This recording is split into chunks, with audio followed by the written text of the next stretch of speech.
camera also? Just the one here. Okay. Eventually we get it back. All right. So we are on page number 9. Excuse me.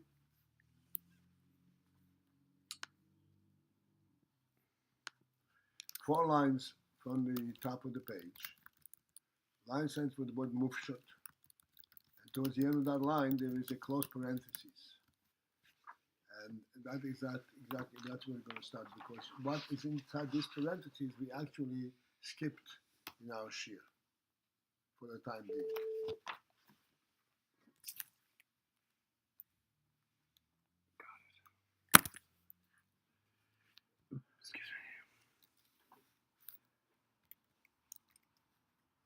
So we are discussing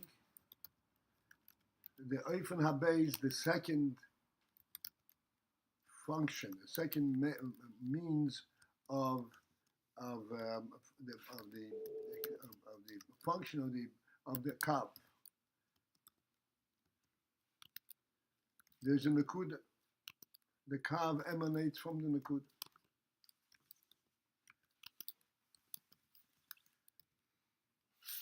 In this emanation, there are two modes, two distinct functions.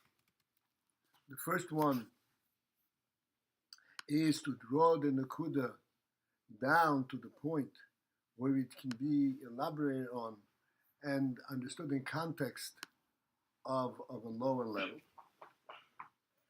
The second function of the kav is to expose that which is contained in the nekuda.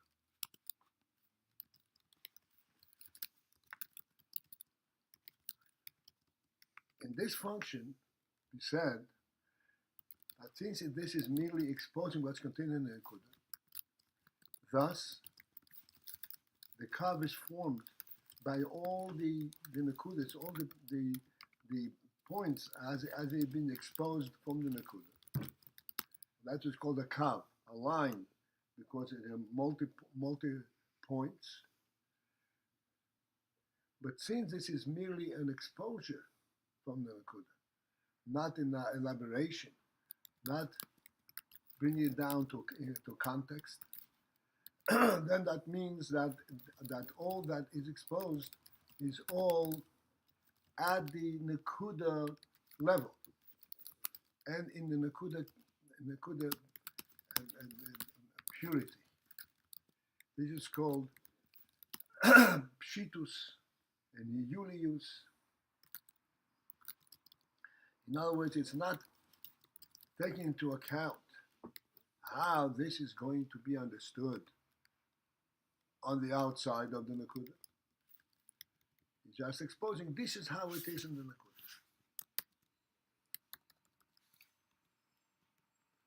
The way it is in the nekuda, as we already discussed, the nekuda, this is the principal truth for obeying safe. Pardon me, I'm taking a little water, I'm sorry.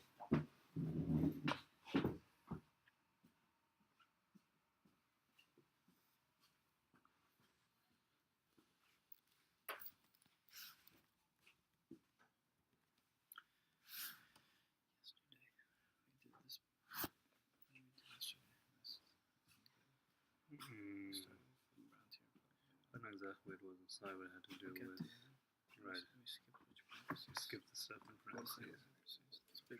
Yeah. Principally the nekuda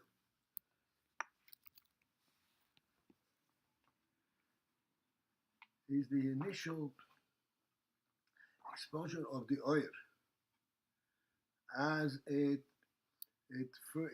first comes through because of the rotzin. Aliyah's rotzin. The rotzin is something which emanates directly from the Yetzer. Therefore, the nekuda has the full purity, so to speak, of the oil inside. And then subsequently, this nekuda goes into a kav.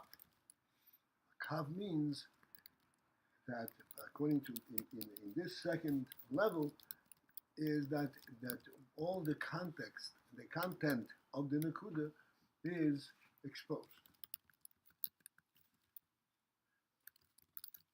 The principle of the content of the nekuda we discussed already. Essentially,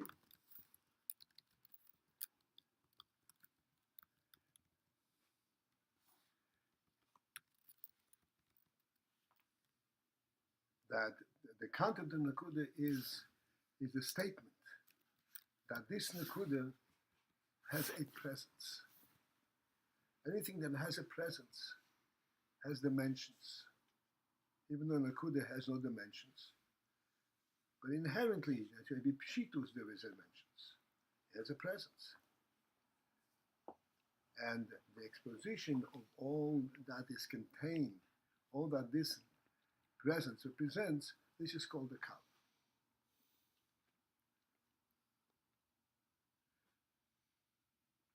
And at that particular moment, all the details that are exposed by the kav are of the same quality, of the same purity as the nekuda itself. Because they all are pointed to the same principal truth. As we have explained it in our moshel, the home is a very principal, a fundamental reality in the human being. And then there is the content in the home. The content in the home, that can be viewed already in two different levels. It can be viewed in the first level of the kav, where it is explained what it is all about. What is this room, what is the dining room about, what is the bedroom about, and so forth. And then there is also the essential element, that a home contains all of these things by virtue of it being the essential principle of a home. Not in context of its use, but in context of the totality of a human being, of the truth of a human being. So this is where what is being exposed is also in a nekuda and in a pshitus level.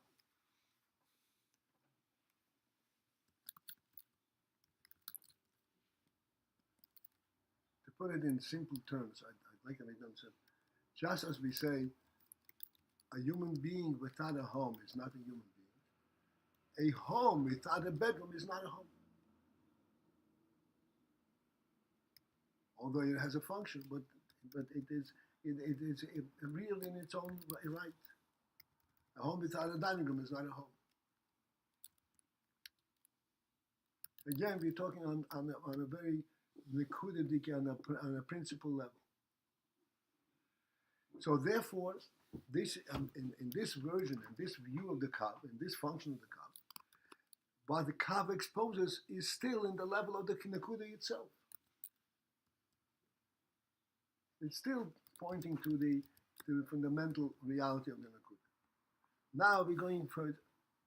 Again, we're 4 lines from the top on page Samach Zayin. At the end of that line, although the hakav hu bibchinas miyud ho'ir legabe hanekudo, although that the kav has the element bibchinas miyud ho'ir, the element of reduction of the oir relative to the nekuda.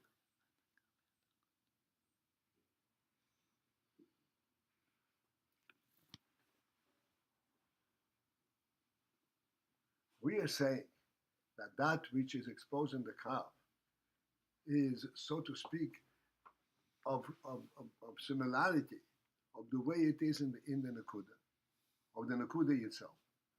But really, as we said, we have explained already that the kav is really bivchinas miyud. It is the kav represents the union of miyud ho'ir, of reduction of the oir relative to the nekuda. What does it mean about reduction of the oil?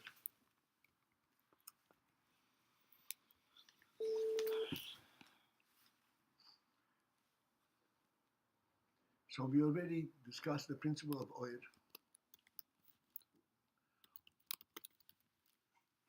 Oir, as we said, is the impact of the presence of the Yetzer.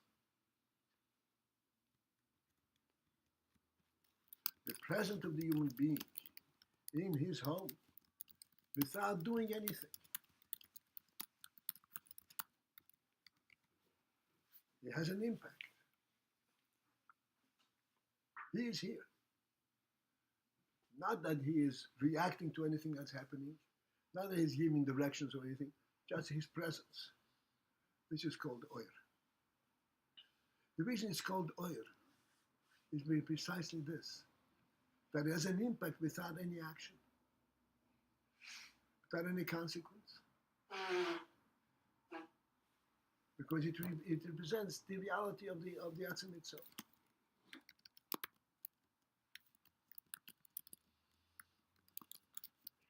An impact without action and without consequence? And without consequence. He's not demanding anything, he's just present. But isn't the point here that there is impact, there's consequence? Okay, no, okay, here's a challenge. What does it mean there's an impact without a consequence?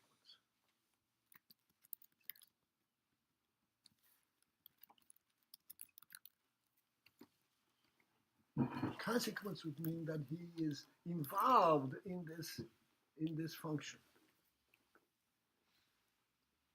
He being or Ein Sof. What? Who's Yeah. he here? The person is present in his home and says, okay, listen, take this piece of garbage and throw it out. Oh, no, but why would he be involved? It could just be that the recipients are affected, hence there's a consequence. And indeed, Consequence means if they're affected by his very presence, that's not a consequence of it. That's not a functional consequence. That's an essential consequence. That's oir. That's called oir. well, I thought we were talking about or. That's right. We're talking about oir. This is why it's called oir, because it's a direct impact of the essence without any kind of a functional definition. Right, I understand that without function, without action, but it does seem like or has an impact, and we talk about ownership and, I mean, a consequence that is, What is the felt impact of by the oir? recipients. What is the impact? That this becomes an owned domain. So if there's a consequence, this... No, 1 second. You're going to step further. What is the impact? What is the impact of ownership? What is the impact? We said many times, the impact is that there is reality to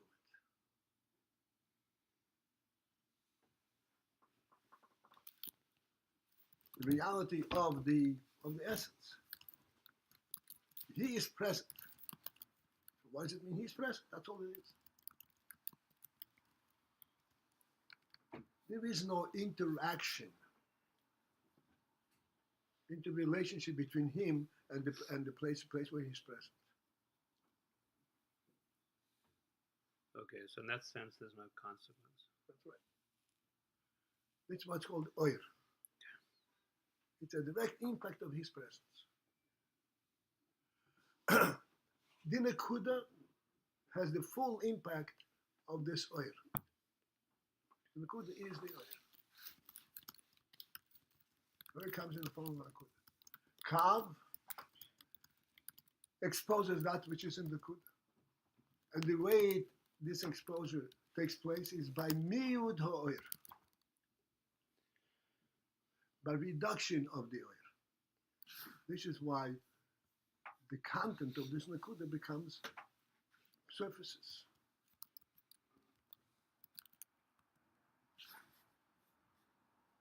Miyud ha'oir.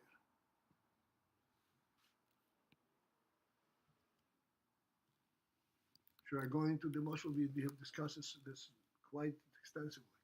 We said when the owner leaves the home, that's That's this. No, when you leaves the Yom, it's true. Miyud ha'oyer means there is less impact of the presence of the essence. Where by the kav? Yeah. There's less miyud ha'oyer. It's less impact by the presence of the essence. What is recognized? The effect, like we're saying in terms of the home. There is the home, the principle of the home. Then there are the amenities of the home, which also, as I said, essentially represent the presence. But it's on a much lower level, because now you recognize that there are different types of rooms and different functions in each room.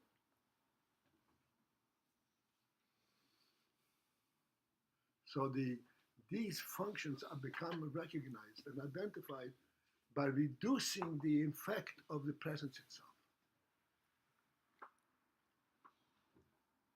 of the oyer, miyud ha'oyer.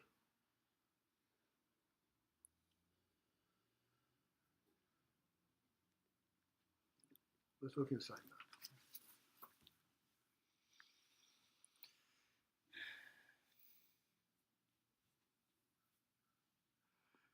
I'm saying again from where we started. It is bibechinas min hoyer. Even though the kav is really representing the content of the nekuda in its purity, but it has also the the attitude and the intent, bibechinas, to reduce the focus on the oyer and to expose what's contained in it. Even though essentially it is still on the truth level.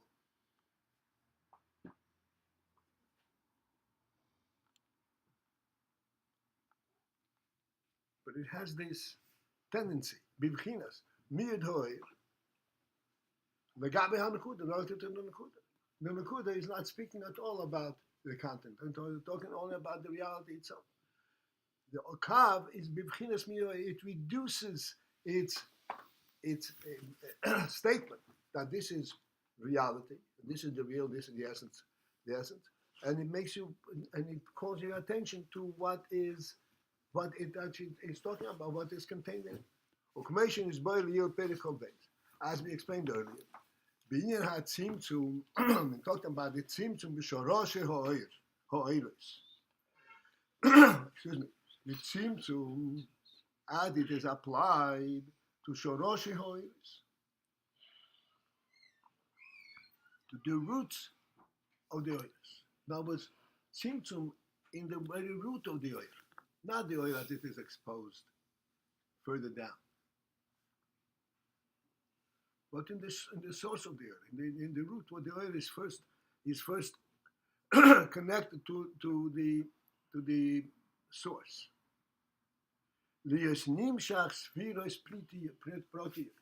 So that individual spheres should be exposed. The tzimtzum, the oil, is in order liyas nimshach, that spheres proteus should be drawn. As a result of this tzimtzum, nase bibchinas miyud ha'oyer. It comes about, it becomes bibchinas miyud in the manner of miyud ha'oyer, of less focus on the oyer. Because he's pulling attention to tefillas proteus.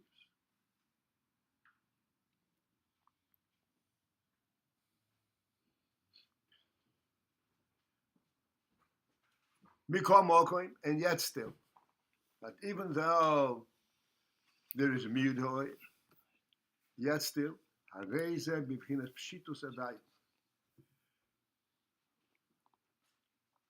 Even those details are also in a pshitus manner. Ubivchinas blima,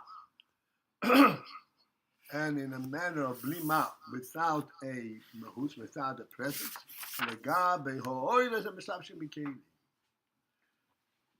In comparison to the others that are mislabish in the cave. There is a Meshabish and Keli have to have a full-fledged definition.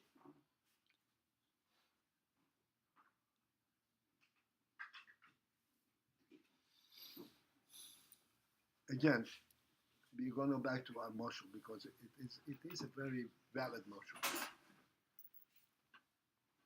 A dining room has to have a table.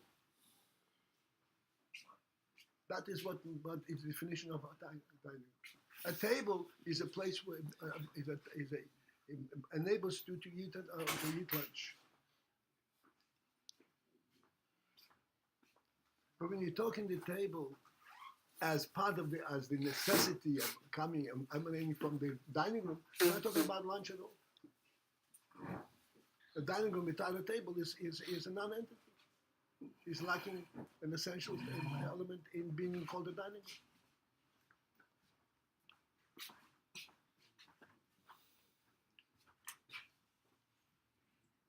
So that the table in the dining room is the b'chinas pshitus. Pshitus means it is defining what the essence of the place itself is, not what its function is.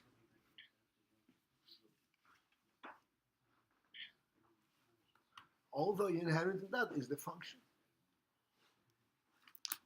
So there is miud hoir, and yet it is the b'chinas pshitus.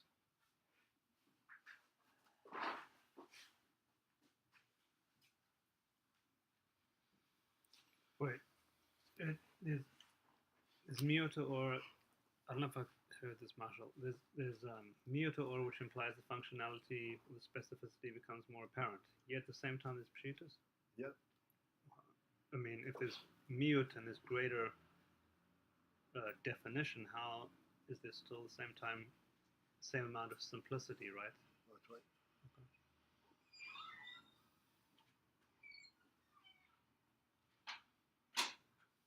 Because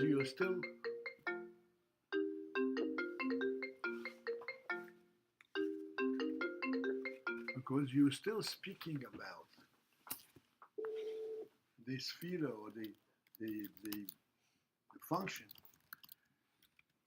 as part of its source. Like I said, a dining room has to have a dining room table. So in this case, the table is a defining factor of the dining room table, not defining factor of the function. Still, you have subjects of the king. You have details of his kingdom. You describe them in terms of his kingdom. This is why we're going back and forth. Okay, exactly the same thing. Im hayois mikomoke. Im hayois mikomoke. Got it. Okay.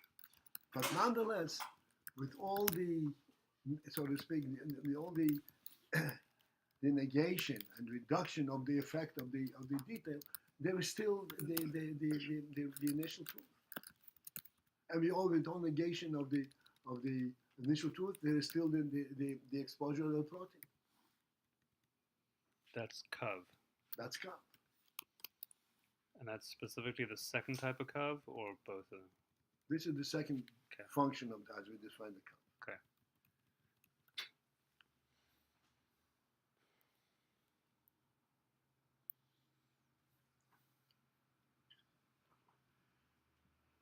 This is an exposure of the demands of the deeper serious, is to understand that which you don't understand. And yet, it makes sense. But when you don't understand, there's no grasp to it. But the truth of it is still there. To grasp something, you have to isolate it from its source. You cannot isolate it from its source. It's part of the source. And yet, it is exposed.